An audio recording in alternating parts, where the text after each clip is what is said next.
मित्रांनो, आम्ही आज सकाळी शेवग्याचं रोप नाशिकतून इथे आणताना दाखवलं होतं. तर या बघा, आम्ही इथे पोचलोय. तर आम्ही ही जी शेवग्याची रोप आहे ते लावणार आहे. पहिले बघा, हे जे शेवग्याचं रोप पहिले कसं होतं, ते शेवग्याचं रोप पहिले असं आणि मग आता कसं झालं बघा. आता कसं झालं बघा, इतकं मोठं झालं. जेव्हा हे लावलं तेव्हाच हे लावलं, म्हणजे जेव्हा हे लावलं तेव्हा हे लावलं. तरी इतकं छोटं आहे आणि मोठं आहे का?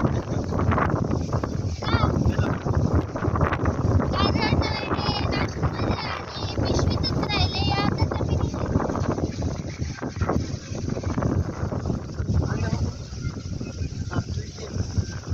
स्पीड बघा किती पावसाळा पण चालू आहे आज.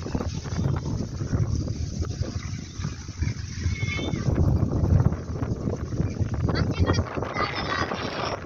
ते कडुनिंबाचे, पेरूचे, शेवग्याचे, मिरचीचे, अजून कांद्याचं पण आहे. इथं नुकसान झालंय पावसामुळे. ते बघा तिकडे नुकसान झालेलं आहे.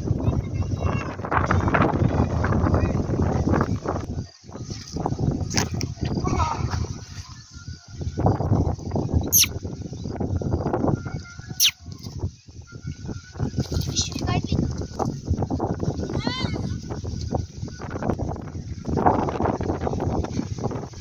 अजून